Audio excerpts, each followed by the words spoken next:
Kita akan langsung bergabung ke virtual dan di ujung virtual sudah ada yang terhubung dengan kami, ada Ibu Khadijah BSD di Tangerang nampaknya nih ya. Assalamualaikum Bu Khadijah. Waalaikumsalam warahmatullahi wabarakatuh. Iya. Senang sekali Buya bisa bergabung dengan Buya. Alhamdulillah. Tadi malam kami buka bersama dengan Pak Ahmad Yusuf sama Mas Syam Lefty. Jadi saya dikasih linknya Pak Buya yang selama ini saya cuma dengerin dari YouTube. Masya Allah, bersyukur banget. Alhamdulillah bisa ikut link Buya. Masya Allah. Masya Allah, dah saya bersyukur banget di bulan Ramadan lagi. Salam kenal Buya, saya Bu Khadijah dari BSD. Yang saya tanyakan ini mengenai di luar koridor ini ya Buya ya. Mengenai wanita haid atau nifas itu bagaimana dengan membaca Al-Quran. Apakah itu boleh apa enggak, pegang Al-Quran boleh apa enggak.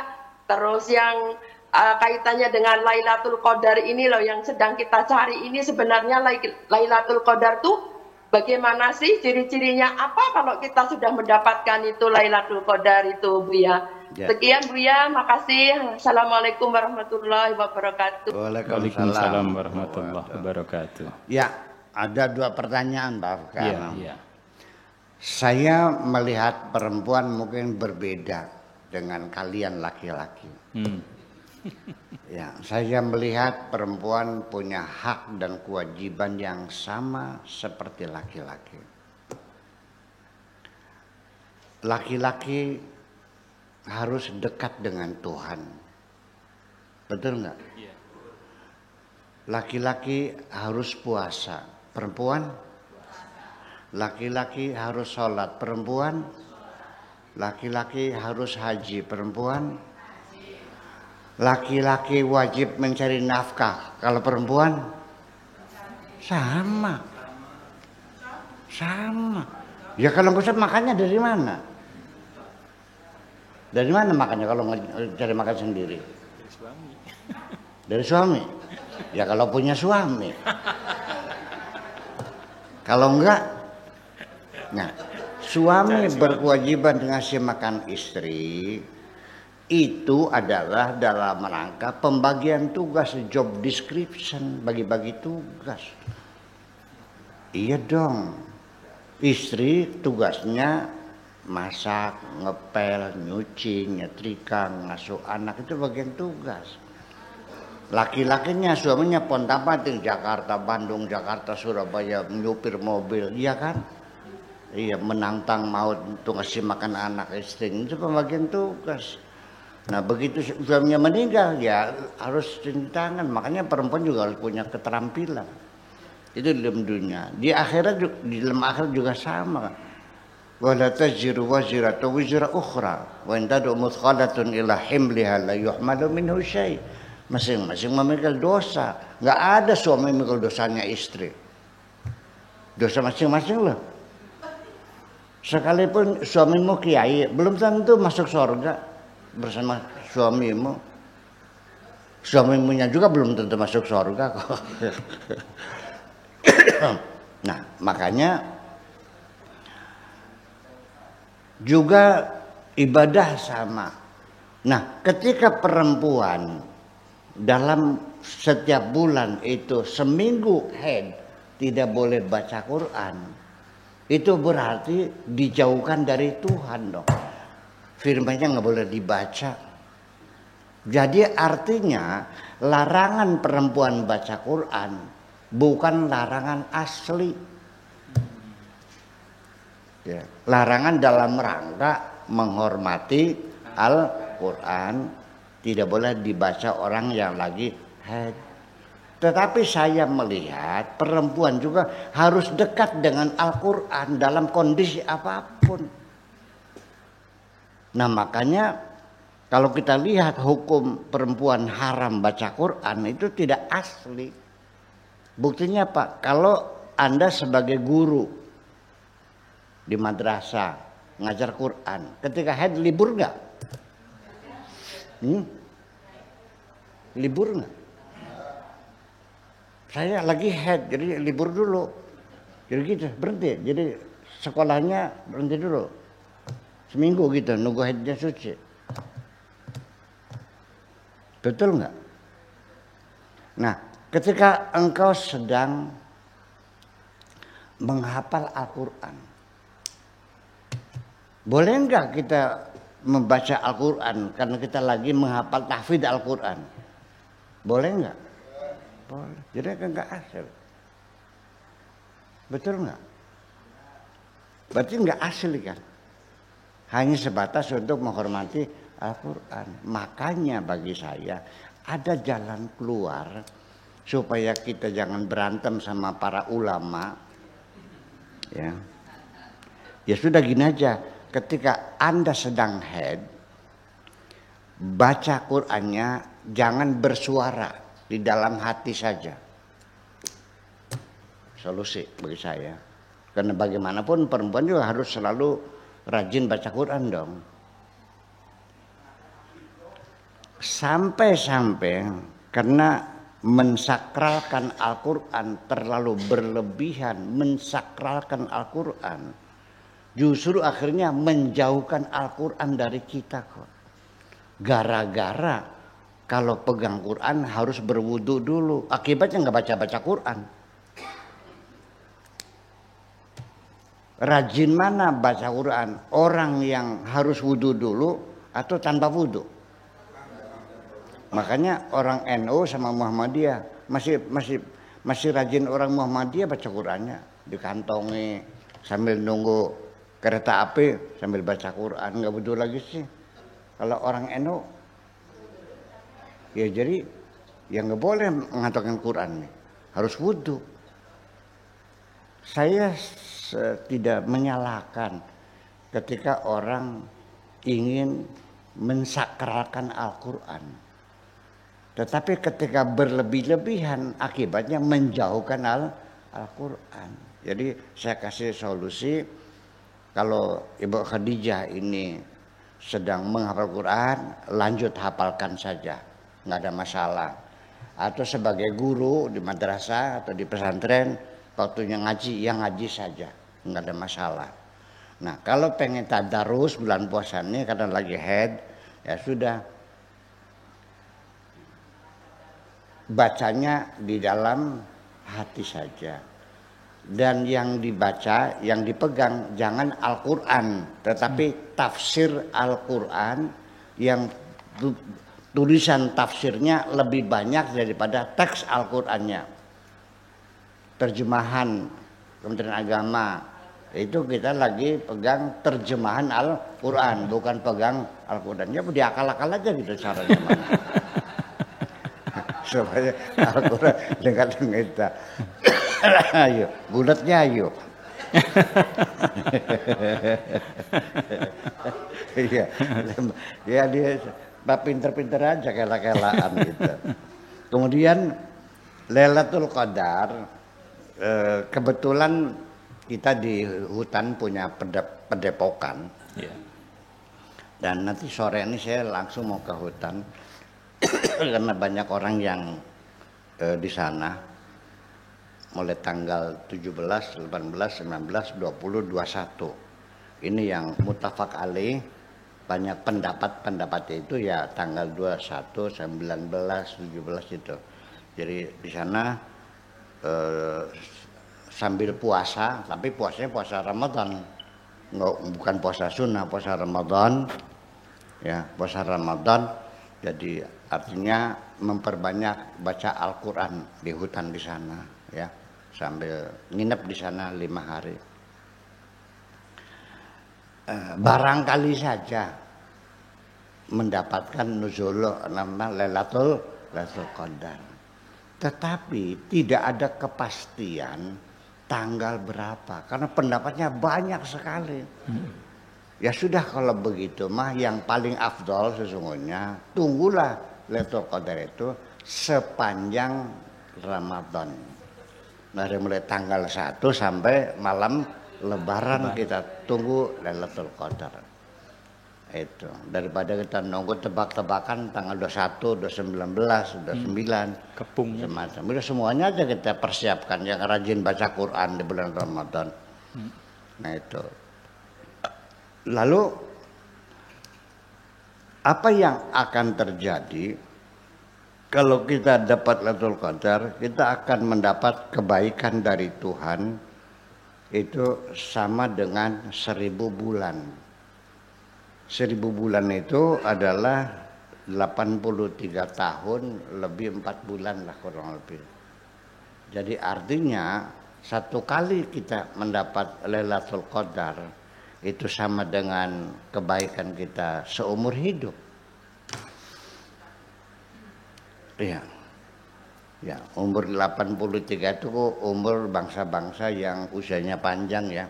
Kayak Amerika, Cina itu. Kalau kita kan berapa rata-rata? 65 ya kita mah. 65 kita berendah. Amerika 80 ke atas ya. Umur mereka panjang-panjang. Nah, itu seperti itu. Akan tetapi saya dalam kesempatan ini ingin memberitahukan bahwa kalau kita lihat ayatnya itu tanazzalu alaihimul malaikatu warruhu. Tanazzalu di dalam itu Lailatul Qadar, tanazzalu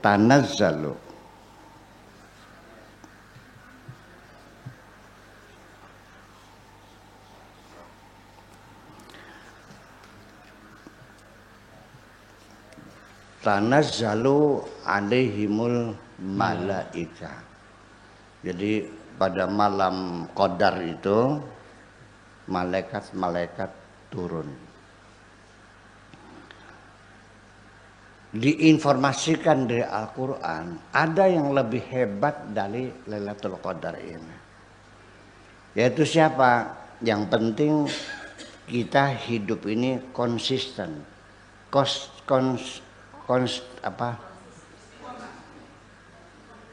Konsistensi. Gara-gara bulan puasa dipelong ngomongnya. Konsistensi hidup itu lebih penting. Ya, lebih daripada Lailatul Qadar. Dikatakan alladzina qalu rabbunallah tsumma istaqamu tatanazzalu alaihimul tatanazzalu tatanazzalu alaihim tatanazzalu. Orang yang dapat Lailatul Qadar tanazzalu alaihimul malaika. Tanazzalu nun zai lam, tanazzalu. Tapi orang yang beriman dan konsisten dalam hidupnya, tatanazzalu alaihimul malaikat. Tatanazzalu, hurufnya lebih banyak kan, taknya 2 kan, kalau tanazzalu 1 kan, jadi hurufnya lebih banyak kan. Setiap ada tambahan huruf pasti ada tambahan makna. Iya, qatala membunuh. Kalau qatala saling bunuh membunuh. Iya. Kamula sempurna, akmala menyempurnakan. Jadi adanya tambahan sisipan akhiran itu menunjukkan tambahan makna. Berarti kalau yang turun di malam Qadar itu malaikatnya 1000, maka bagi orang yang istiqomah malaikatnya yang datang beribu-ribu. Sekali kita mendapatkan Lailatul Qadar secara kebetulan gampang, setahun sekali, tapi istiqomah seumur hidup. konsisten. Sekali bilang merah adalah merah. Sekali bilang hijau adalah hijau selamanya dengan segala resikonya. Seorang pemimpin sendiri ketika itu tidak konsisten, rakyatnya, pengikutnya bingung. Hari ini bilang merah, nanti besoknya bilang hijau, kalang kabut semuanya. Ya, kita juga susah. Komandan mimpin barisan, maju jalan, gerak, kiri kanan, kiri kanan, berhenti. Enak kan? Kalau tidak konsisten, maju jalan, gerak, kiri kanan, kanan kiri kanan. Kanan kiri, kacau balau semuanya. Seperti begitulah kira-kira. Konsekuen, konsisten, itu yang lebih banyak mendapatkan, didukung oleh banyak malaikat sekitar kita. Tetapi nanti tahun ini Indonesia ada Lailatul Qadar enggak? Belum tentu. Turun di satu negara, ini bumi bulat, ini matahari. Di sini masih terang kan? Iya. Sini kan gelap. Malam Qadar itu hatta matla'il fajar, sampai terbit fajar. Nah, ketika sudah fajar ya selesai. Nah, sedangkan Amerika fajar, Indonesia belum, berarti udah selesai dong. Masa Lailatul Qadarnya ikut muter? Lailatul Qadarnya ikut muter gitu. Jadi belum tentu. Di Saudi dapat ada Lailatul Qadar, di Indonesia enggak. Di Amerika ada, ya, di Mesirnya enggak. Ya karena bumi itu, matahari terbit itu adalah akibat dari karena bumi berputar, mengelilingi, mengorbit ke matahari dengan olang-aliknya. Jadi kapan itu siang? Siang adalah terjadi pada bagian bumi yang menghadap ke matahari. Kapan malam terjadi adalah bagian bumi yang membelakangi matahari. Dalam keadaan berputar, disitulah siang dan malam bergeser. Nah, kalau hatta matla'il fajar, ya selesai. Berarti hari tahun ini Indonesia tidak dapat Lailatul Qadar. Itu satu pengertiannya. Ya, enggak seluruh dunia. Kemudian lagi juga Lailatul Qadar turun, siapa yang dapat? Yang kebetulan malam itu lagi beribadah, lagi baca Quran, lagi ngurusin suaminya yang lagi sakit, ngejetin suaminya, lagi nyusuin anaknya, ya sedang beribadah. Itu semuanya ibadah. Itu mungkin yang dapat Lailatul Qadar. Tapi ketika malam Qadar itu turun hari di Indonesia, barangkali nanti malam gitu, ya, mangga barangkali Pak Opik ikut ke hutan bersama kami, ayo malam ini, itu barangkali Lailatul Qadar. Tapi ingat, itu dapat orang yang lagi istighosah di hutan, yang lagi tadarus. Kalau yang lagi main gaplek, ya enggak juga dong, enak aja. Enggak semuanya, enggak, itu juga dipilih kan gitu. Gitu. Saya kira itu saja. Terima kasih. Baik, Ibu Khadijah yang ada di BSD, demikian penjelasan Buya. Yang pertama tentang perempuan yang membaca Quran dalam kondisi tertentu, dan kemudian yang kedua penjelasan rinci tentang Lailatul Qadar. Saya kira demikian, dan mudah-mudahan pengetahuan kita bertambah apa yang sudah beliau sampaikan pada kali ini.